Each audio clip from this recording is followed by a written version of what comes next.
No episódio de hoje do Geopolítica Próxima Jogada, vamos nos aprofundar um pouquinho sobre quais serão as estratégias, os focos e as prioridades do presidente eleito Joe Biden em relação à Rússia. A Rússia, que tradicionalmente é um dos principais antagonistas dos Estados Unidos, mas recentemente perdeu um pouquinho de relevância em relação ao protagonismo como antagonista que a China passou a ter. No entanto, a Rússia segue sendo vista pelos Estados Unidos como um rival a ser contido, não necessariamente batido, pois a Rússia hoje não é nem sombra do poderio militar de influência que tinha na época da Guerra Fria. Mas mesmo assim, a Rússia é um foco muito importante para o governo Joe Biden, assim como vários outros governos.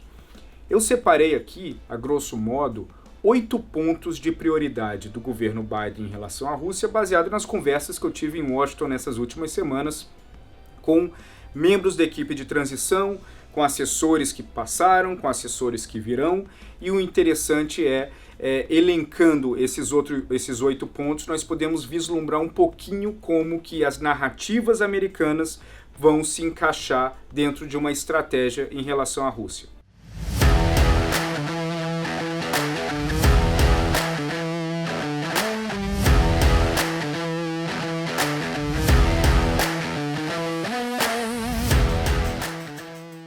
Em 2002, Estados Unidos, Rússia e outros países da OTAN firmaram um acordo chamado Open Skies. Esse acordo ele focava em autorizar que os países signatários pudessem fazer voos de monitoramento em cima de cada um dos outros, no território dos outros países signatários.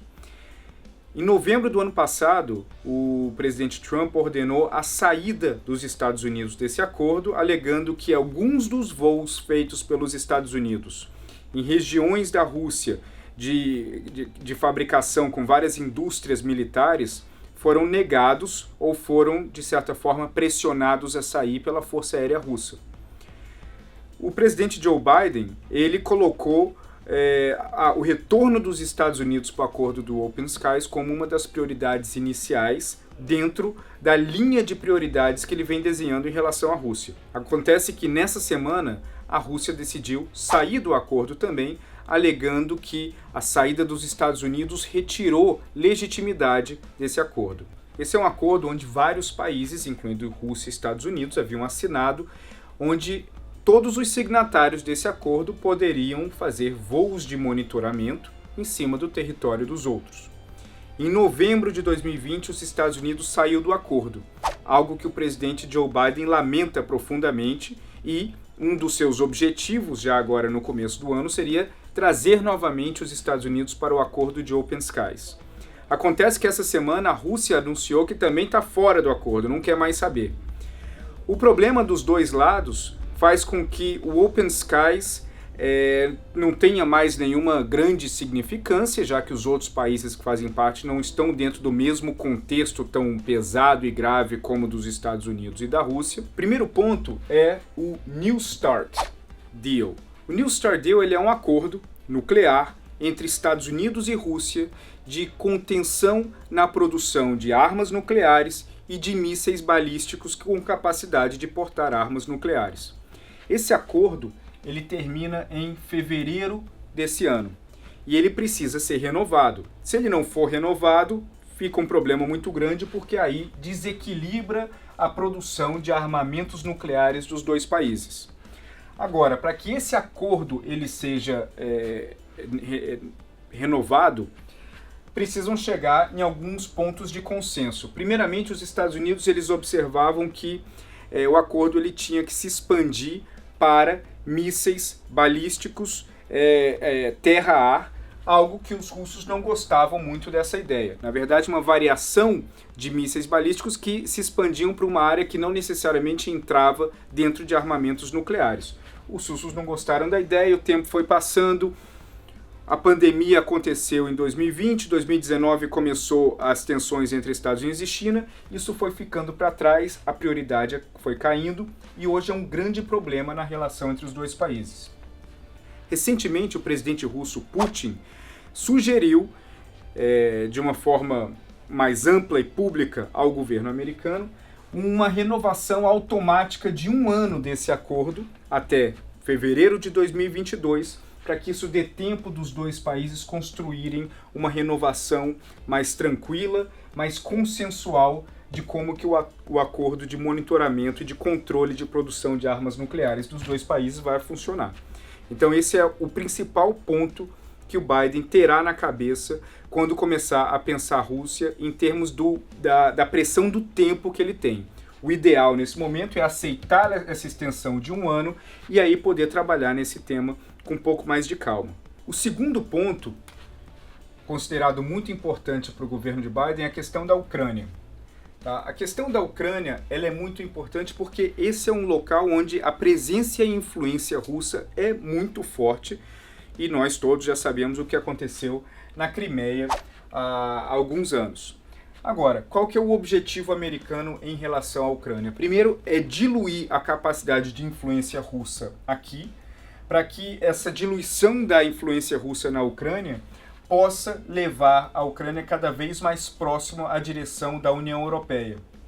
A ponto que, quase como aconteceu há alguns anos, a Ucrânia ela teve cada vez mais perto de ingressar à União Europeia e passar para um outro eixo de influência política, algo que a Rússia não quer de jeito nenhum. A Ucrânia, assim como a Bielorrússia, como a Moldávia, funciona como uma espécie de corredor, de muro de proteção de influência do que divide a Europa e o que chega à Rússia. Então, a manutenção desses 3 países, principalmente, como zonas de influências política e econômica da Rússia, é absolutamente importante e, dada a magnitude, o tamanho da economia e do país, a Ucrânia é o mais importante desses 3. Então isso faz com que a abordagem americana em relação à Ucrânia, e ainda não sabemos como que isso pode acontecer para além das ações de diplomacia, de cooperação entre os dois países, como que isso vai avançar. É importante lembrar que durante o governo Obama houve uma cooperação muito sólida entre Estados Unidos e Romênia para ampliação da frota naval militar romena no Mar Negro. A ideia dessa ampliação da frota é gerar um outro tipo de pressão em cima da Rússia sobre a expansão que eles poderiam fazer na Ucrânia a partir da Crimeia.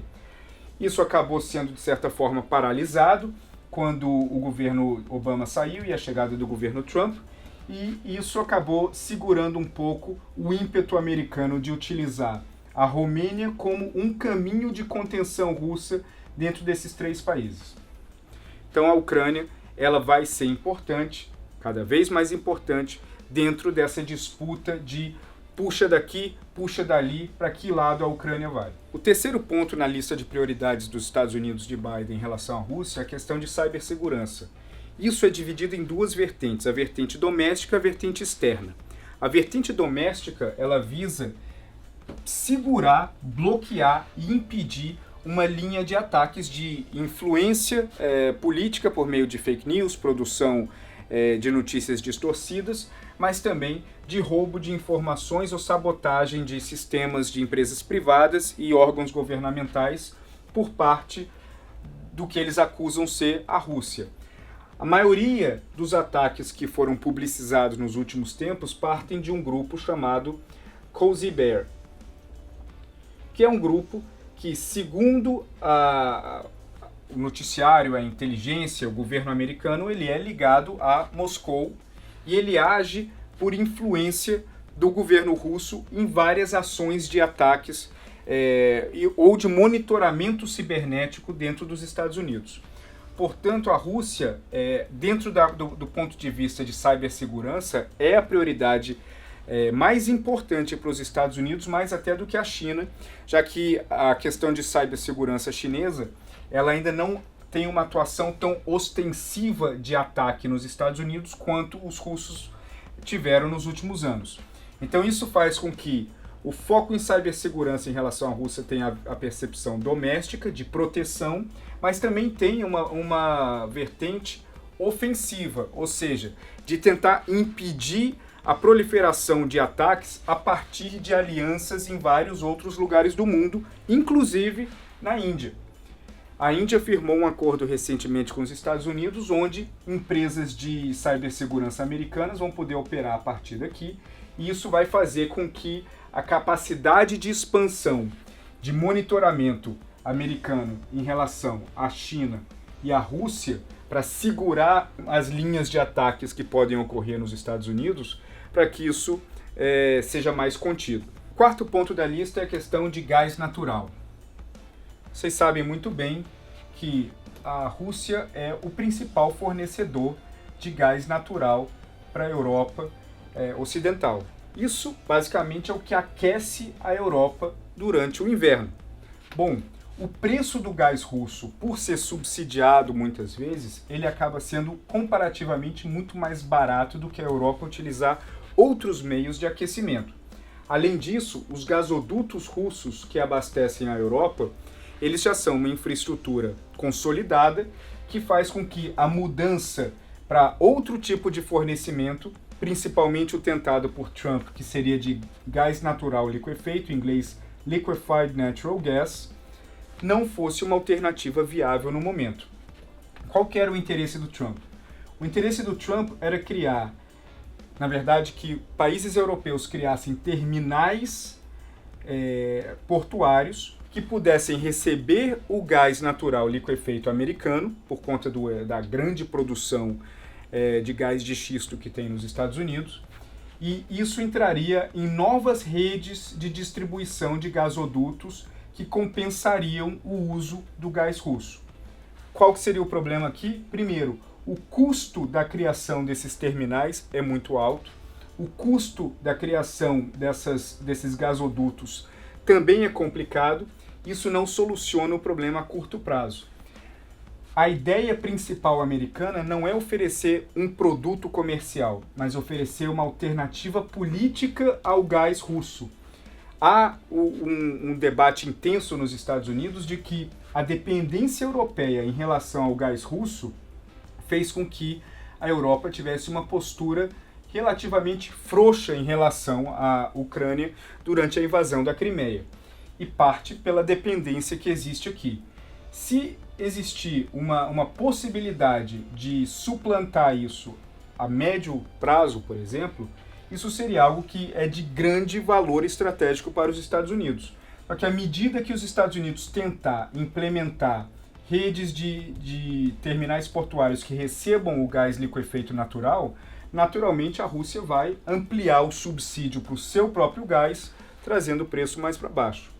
Então esse é um ponto difícil que, para o Biden ter a União Europeia de corpo e alma como aliado, se encaixa, são dois problemas graves que tem hoje para ter a Europa completamente como aliada em todas as vertentes com os Estados Unidos. Um é o gás russo, e o outro que eu falei no programa, há 2 programas atrás, foi o acordo comercial entre China e Bruxelas.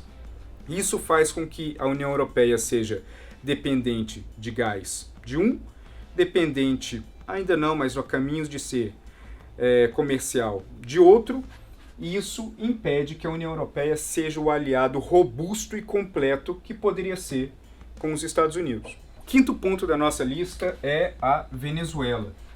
A Venezuela, novamente, vai seguir sendo um dos principais temas de importância para os Estados Unidos na América Latina, não como oportunidade, como problema, e como problema que cada vez está mais longe de ter uma solução.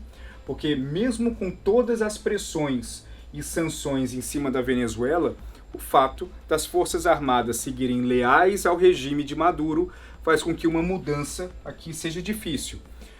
O período do governo Guaidó, por exemplo, se encerra com o fim do mandato da Assembleia Nacional. E por mais que as eleições tenham sido flagrantemente fraudadas da Assembleia Nacional, não existe ainda uma forma onde os outros países podem reconhecer como que funcionaria um governo legítimo de contraponto ao regime de Maduro. Bom, isso aí já falamos antes em outro programa, mas a questão aqui em relação à Venezuela, e no programa de hoje a gente está trazendo o ângulo russo, é o papel da Rússia nesse país. Primeiro, a Rússia tem uma influência muito grande nas forças armadas venezuelanas, principalmente nas camadas superiores, generais, almirantes, força aérea, etc.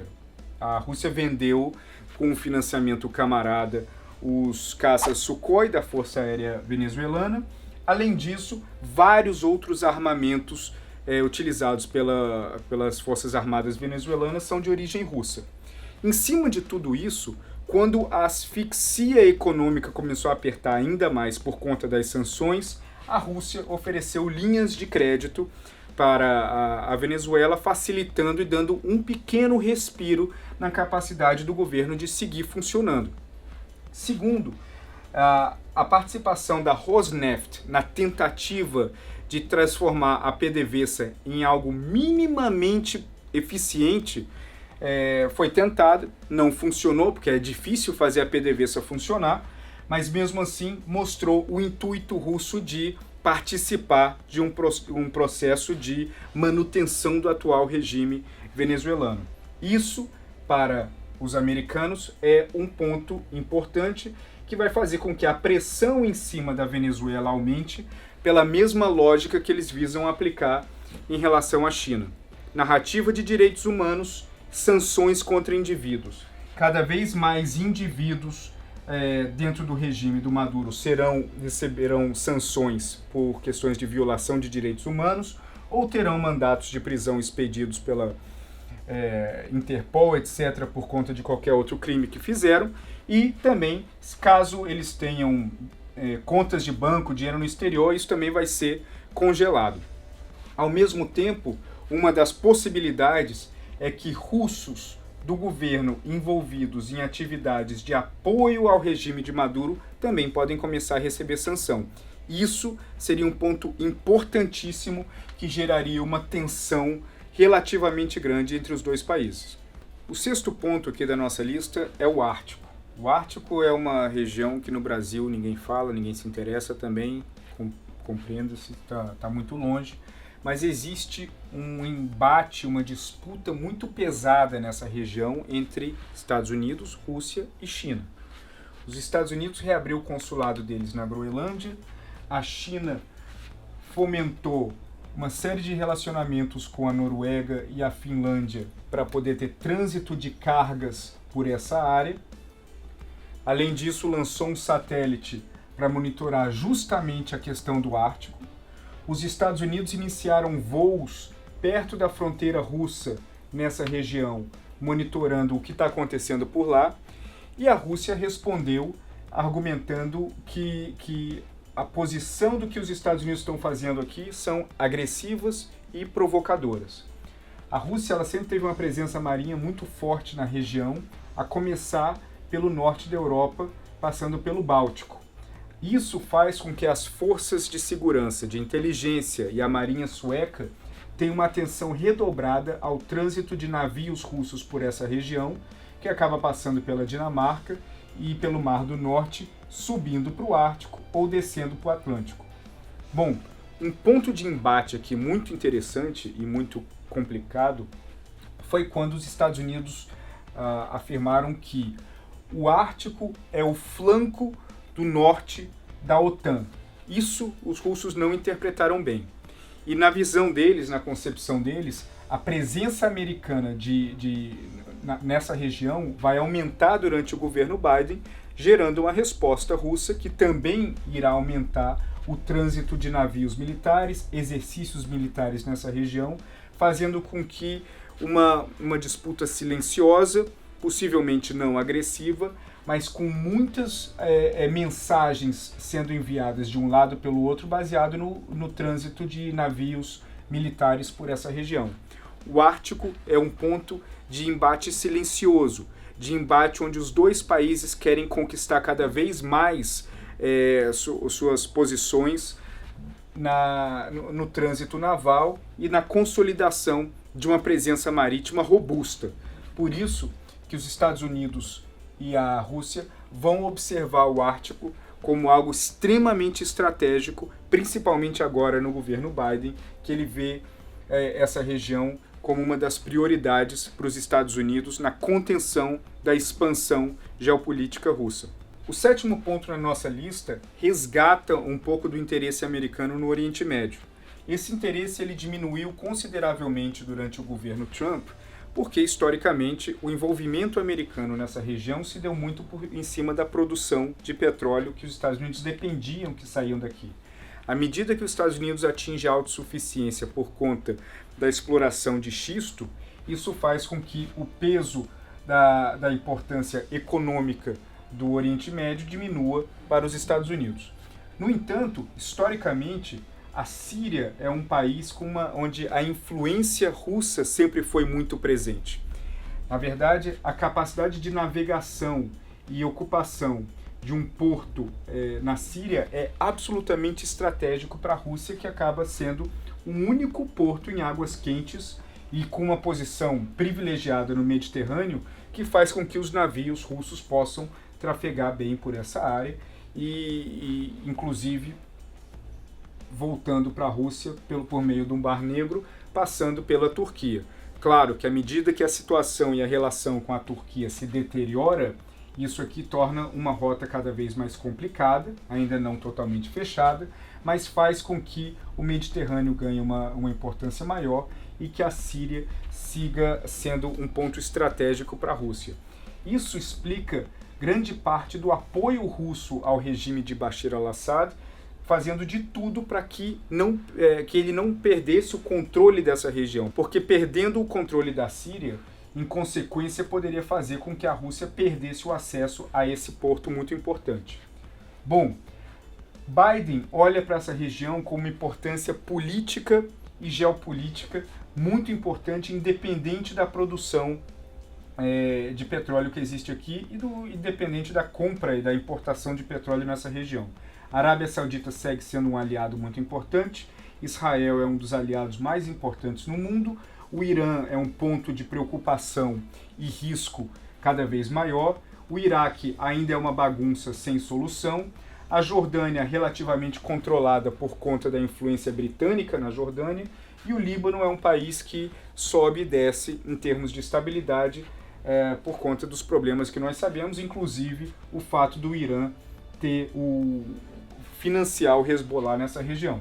Bom, para os Estados Unidos, o primeiro ponto aqui é a manutenção da estabilidade dentro da Síria.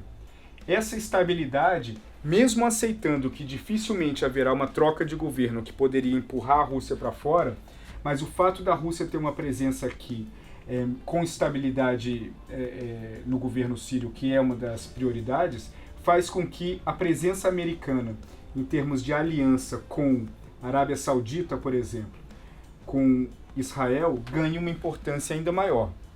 Um elemento complicador aqui, tanto para a Rússia quanto para os Estados Unidos, é a crescente influência chinesa nessa região, a começar pelo Irã, onde, apesar das sanções americanas terem sido muito pesadas contra o regime iraniano, as linhas de crédito que a China conseguiu colocar no Irã, oferecer ao Irã, geraram uma capacidade no governo de dar uma respirada econômica, inclusive de retomar o financiamento para o Hezbollah na Síria e para outros grupos no Iêmen também, no qual eles apoiam.